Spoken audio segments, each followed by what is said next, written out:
Morning, St. Martin. To begin this morning's press briefing, I would like to wish all secretaries, administrative assistants, receptionists, and other administrative support professionals a happy National Administrative Professional Day.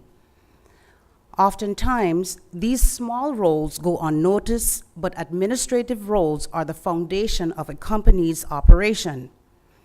Administrative workers are the face of our businesses or departments. That person is the first impression for our customers. Showing appreciation does not have to be something that is costly. Any small effort to make this group of employees feel special or valued can go a very long way. This afternoon at 2 p.m., I will be attending the urgent Central Committee meeting at Parliament to discuss the following 3 points: the status of the National Recovery Plan and overall recovery of St. Martin in general, the role of the World Bank in the recovery process and the dissemination of the recovery funds, and the status of St. Martin's Project Bureau to manage these recovery projects, and lastly, the status update on the government's information technology infrastructure post the recent cyber attack. The main question is what preventative measures have been taken to avoid similar interruptions in the future. Considering the points to be addressed during this meeting, I would like to address the following. After 4 months of negotiations between the Netherlands and the World Bank, the Trust Fund for Recovery of St. Martin is finally in place. Last week, the Minister of Finance and I personally witnessed the signing of the administrative agreement on the Trust Fund at the headquarters of the World Bank in Washington, D.C. The conclusion of this arrangement marks the start of a new and long-awaited phase in the recovery process of St. Martin. Given the urgent needs of the people of St. Martin, the government has strongly requested the World Bank and the Netherlands to deviate from the normal decision-making procedure of the Trust Fund for a number of early recovery projects that are necessary to prepare St. Martin for the peak of the upcoming hurricane season. Following our trip to Washington, I am glad to report that the Netherlands and the World Bank have honored this request and that the government of St. Martin, the World Bank, and the Netherlands have agreed to continue working on 4 specific urgent projects. The first of these projects focuses on emergency recovery and disaster preparedness. The key objective of this project to reestablish and improve the country's first responders' full operational capacity and to facilitate the emergency repair of critical public buildings, shelters, and housing. Activities in the first project includes the repair of the police stations, the fire station, emergency repair of schools and other public buildings, a large-scale roof repair program, and the procurement of urgently needed equipment for the fire department and the meteorological department, as well as emergency communication equipment. The first project will also finance the repair and equipping of shelters and the procurement of 3 new fire trucks and 4 ambulances. The second project to be embarked upon will concentrate on debris removal, a cash for work program, and strategizing on solid waste management. Activities for this second project include contracts for clearance and collection of debris, equipment for storing and processing debris, a civil works contract for reorganizing, partial closure and reshaping the current disposal site, the provision of landfill cover material, additional equipment for disposal site operation, and contracts for ship salvage from the Simpson Bay Lagoon. The second project will also finance a cash for work program for vulnerable populations that is focused on debris collection, including debris separation for curbside collection, beautification of public areas, targeted beach cleanups, and a vector control program. You heard the Minister of VSA mention that. The third project is a large-scale and training program which targets different sectors that are crucial to St. Martin's economy, including the hospitality, construction, and maritime sectors. This project serves to extend and expand the existing hospitality program of St. Martin's Training Foundation. The first phase of this project is currently being subsidized by the government of St. Martin in the form of preliminary advance payments. The second phase of this project is proposed to be financed by the trust fund. In this second phase, the project will be expanded to include other key sectors such as the construction and maritime sector. In addition to the aforementioned activities, a fourth project is being prepared in order to complement the $75 million that have already been secured for the construction of the new hospital project. Additional funding of approximately $25 million has been requested to adapt the original designs in order to ensure that the hospital will be able to withstand Category 5 and above wind speeds. I am fully aware of the sentiments in our community that some things are moving too slow. However, knowing the challenges that we have overcame, I'm extremely glad to observe that the cooperation with the World Bank and the Netherlands has progressed tremendously since the appointment of this government in January 2018. This government has left no stone unturned in doing what is necessary for the recovery and the reconstruction of St. Martin. The good news is the trust fund is established and the long-awaited funding will become available within short. For the people of St. Martin, my true hope is that all political parties can unite behind the recovery program of the government, as it will help to build back this country better and stronger. As a final note on the recovery process, a delegation of the Interim Recovery Committee and representatives of the ministries are currently in Washington, D.C. to work with the experts of the World Bank on the finalization of the National Recovery and Resilience Plan. The National Recovery and Resilience Plan will prioritize short, medium, and long-term needs for the recovery, reconstruction, and resilience of St. Martin. This plan will include estimates of the financial requirements, cost, and investments that are necessary to build St. Martin back better. The final draft of the plan is expected to be submitted to the Council of Ministers by early May. Subsequently, consultations will be organized with all relevant stakeholders and partners, including the Netherlands and representatives of the private sector. Based on these consultations, specific revisions will be made before the draft is officially submitted to Parliament for vetting. More information on this plan will be given to the press next week after the delegation has returned to St. Martin. On another note, in preparation for the hurricane season 2018, an internal meeting of the Emergency Operations Center, EOC, has been scheduled for May 3rd, bringing together 10 emergency support function coordinators to discuss preparations for the upcoming season. In addition, with an overall theme of taking charge, a disaster preparedness conference is being planned for the end of May. The goal of the conference is to bring together internal and external agencies to have open discussions and presentations that will ultimately lead to a national disaster plan that will be available as reference manual for the entire community. Before the conference takes place, individual ESF groups will be required to consult with key stakeholders within their network that are necessary to execute these tasks in preparations for a disaster. These pre-consultation meetings will help to streamline the planned discussions during the Disaster Preparedness Conference. Further information on the planning of the conference will be given as the preparations are finalized. At this point, I would like to state that although Carnival is a time to express and enjoy ourselves, I would like to remind all persons, and especially the youth, to exercise caution in their choices, to be vigilant and avoid resorting to violence to settle disputes.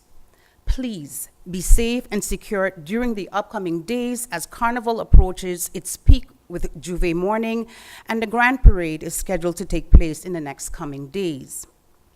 As I conclude my announcements for this morning, on behalf of the government and people of St. Martin, I would like to wish His Royal Highness King Willem Alexander happy 51st birthday.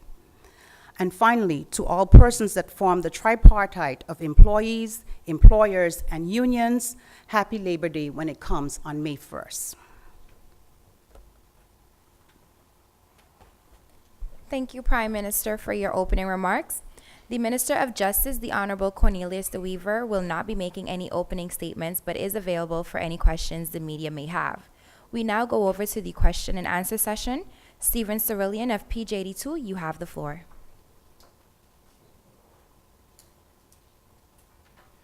Good morning, ministers. My question is for the Minister of Justice. Minister, the deadline as has been set by your person for the pickup of license plates, is that still on target?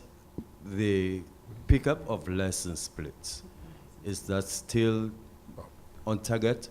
And maybe you can tell us, if you can, as well as to how many persons have made use of the opportunity to at least gather the license plates, and how much has been generated from the process? Thank you, sir. Good morning, St. Martin. The license plate dates are still in effect. We have not moved them or extended them or shortened them, so they're still there. And as far as the amount of plates that have been picked up, that would be under the Minister of Finance, so I would have to ask him. Thank you. Hilbert Hart of St. Martin News, you have the floor. Good morning, Minister Vuijten. I read in the draft 2018 budget that the government has bound itself by contract to pay back study debt. Could you explain that? Is that the study that St. Martin students have to do in the Netherlands? Because that's an awful lot of money. Good morning. The funds and the budgets related to payback of study loans relate to our own study loans. DUO, of course, is a special arrangement between DUO and the students, the individual students in which the island government or the government is not involved. So the reference is made to, indeed, payback of study loans between the government and the students here. But how come the government has to pay that back? I don't get it, sorry. I'm not sure what you are literally then referring to. Then I have to then further detail it and review it, because I'm not sure what you mean, because we don't have no responsibility between government and DUO, indeed. So I have to then review that line further. Sorry? It concerns our own study loans. Our study Locally. loans, yes, between government and provided to the students here. So I have to review the line once more that you are referring to further clarify it with you. Yeah? Okay, Okay. appreciate it, thank you. Yeah, sure. Alisa Singh of the Daily Herald, you have the floor. Thank you, Laika. Good morning, Prime Minister, Ministers of the Council, and happy birthday to my colleague, Hilbert. That I didn't Minister know. Vuijten, on the monuments topic that you spoke about, is there any funding or any funding will be asked for to actually restore not only the ones that were torn in Philipsburg, but others that have been either hurricane touched or have been damaged before, but there has never been anything to fix them? I believe we have to recognize the different realities of the monuments. We have monuments that belong to government. We have monuments, of course, such as that belong to homeowners that are privately owned. We have monuments that are owned by companies, such as hotels, for instance, related to Fort Amsterdam. Our monument ordinance, of course, dictates that there is a personal responsibility for repairs and maintenance, and that if you have to engage in repairs, that you required a monument permit. Now, the current circumstances, of course, of Irma has enormous impact, and indeed we know that homeowners might be challenged.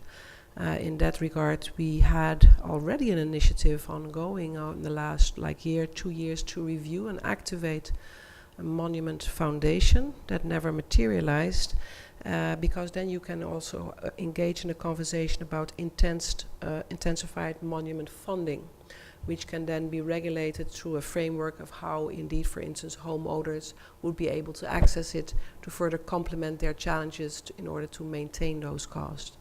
I've requested the Department of Culture to activate that process that was started in 2017 in order to see how some of the funds indeed can be ensured, especially for private homeowners. And that's a debate that definitely has to intensify and didn't materialize in any conclusion as yet.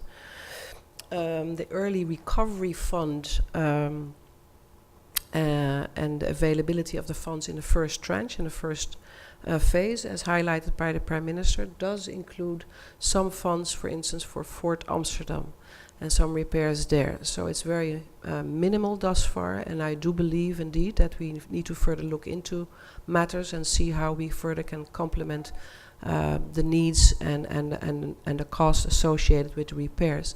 That is one of the reasons why we also invited indeed the conservationist, Mrs. de Jong, to assist us with that and to assess it further, but also to have a regulatory framework, how that can best be done. Because it will be based probably on multi-funding possibilities. What is government's responsibility? Where can we assist? But we have to focus on our own monuments, like such as the salt factory, for instance, and how can we indeed ensure that homeowners can also be further assisted through, for instance, the establishment of a monument fund. Thank you, Minister White. Lyndon Brown, BCN TV, you have the floor. Good morning to the ministers and the people of St. Martin. It's a new day. Okay, to the Minister of Justice. A lot of the time, the emphasis usually be on young people, every time, all the time.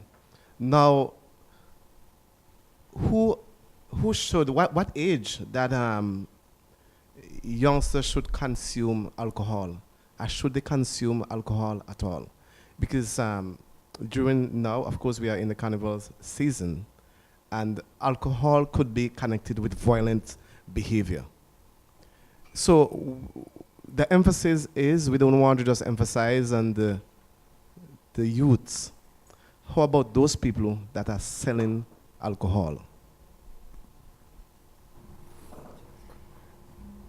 Those who decide or choose to sell any kind of substances, whether it's alcohol or drugs, to minors, are committing an illegal act. So, of course, the police will be looking out for that, and they will take their action if they have to.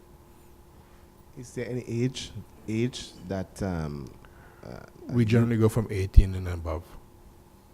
18 years and older.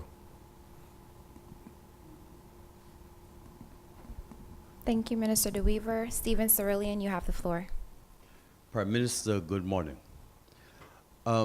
Seemingly a decision has been taken by the State Secretary to put the dispute regulation for Aruba, Curacao, and St. Martin on hold.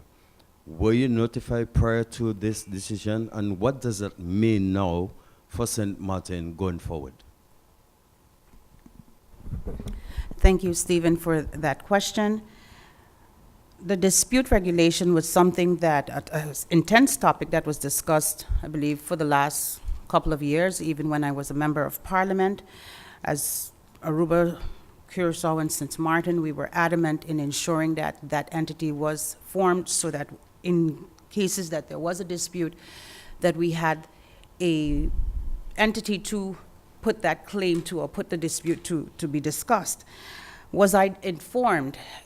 Unofficially, yes, I was informed. I haven't received an official letters yet. Perhaps I know it's going to be sent, but nevertheless, I'm very much aware of it. What does it mean for St. Martin? Well, knowing the St. Martin and the rest of the former Antilles, we will consistently push our case. I don't think that they will give up on it.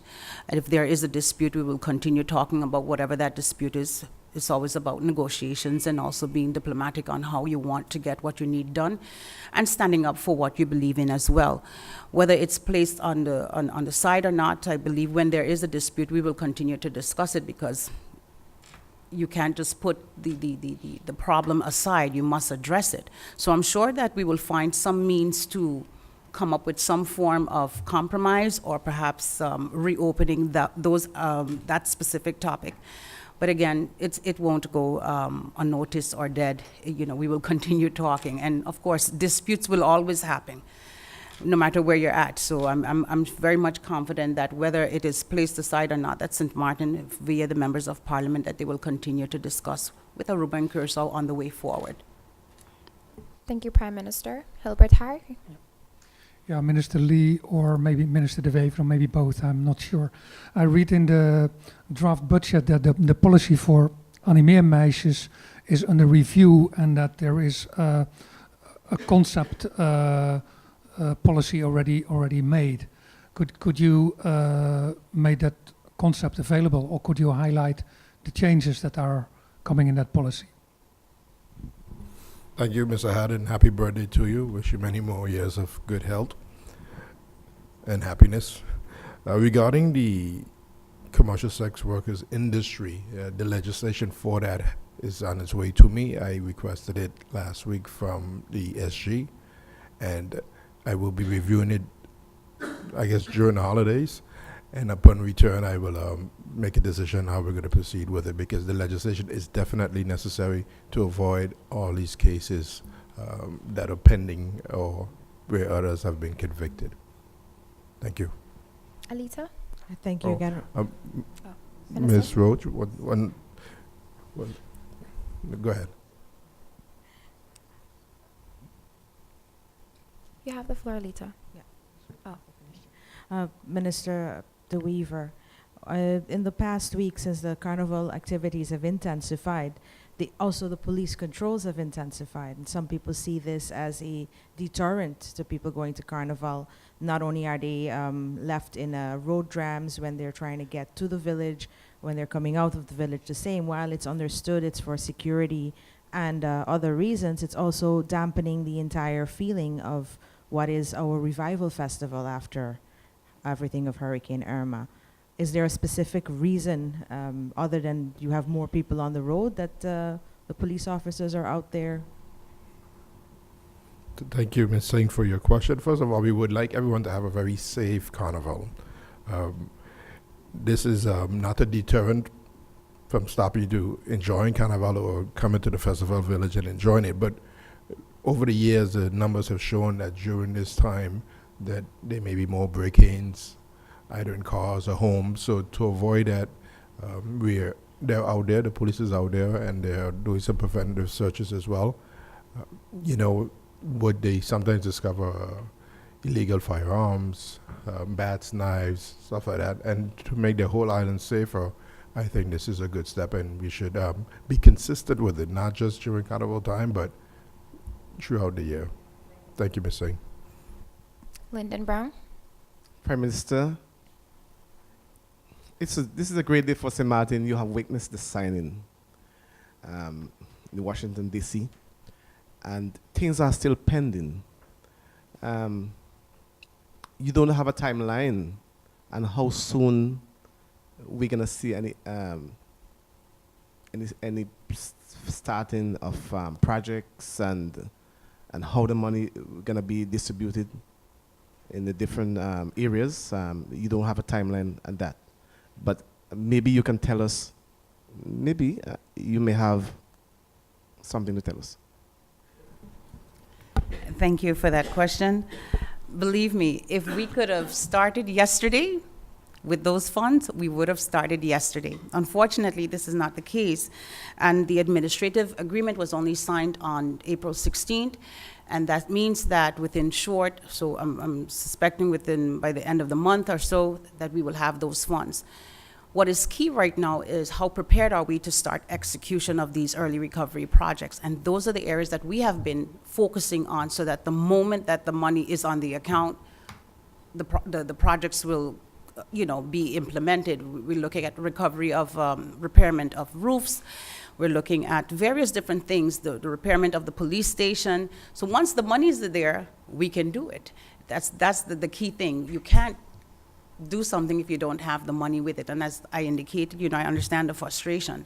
And government did what they could with the monies that government had at the time. But of course, certain funding is going to be needed, and this is the only access to monies as it relates to recovery and of St. Martin.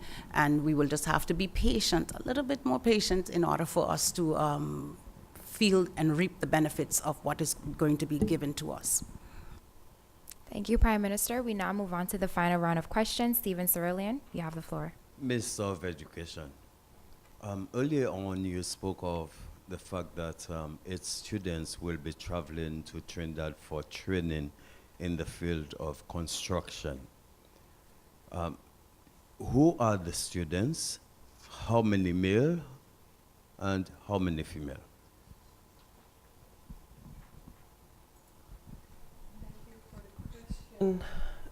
Stephen, this has been updated this week, as of course those that registered as for a future participant made some choices and some dropped out.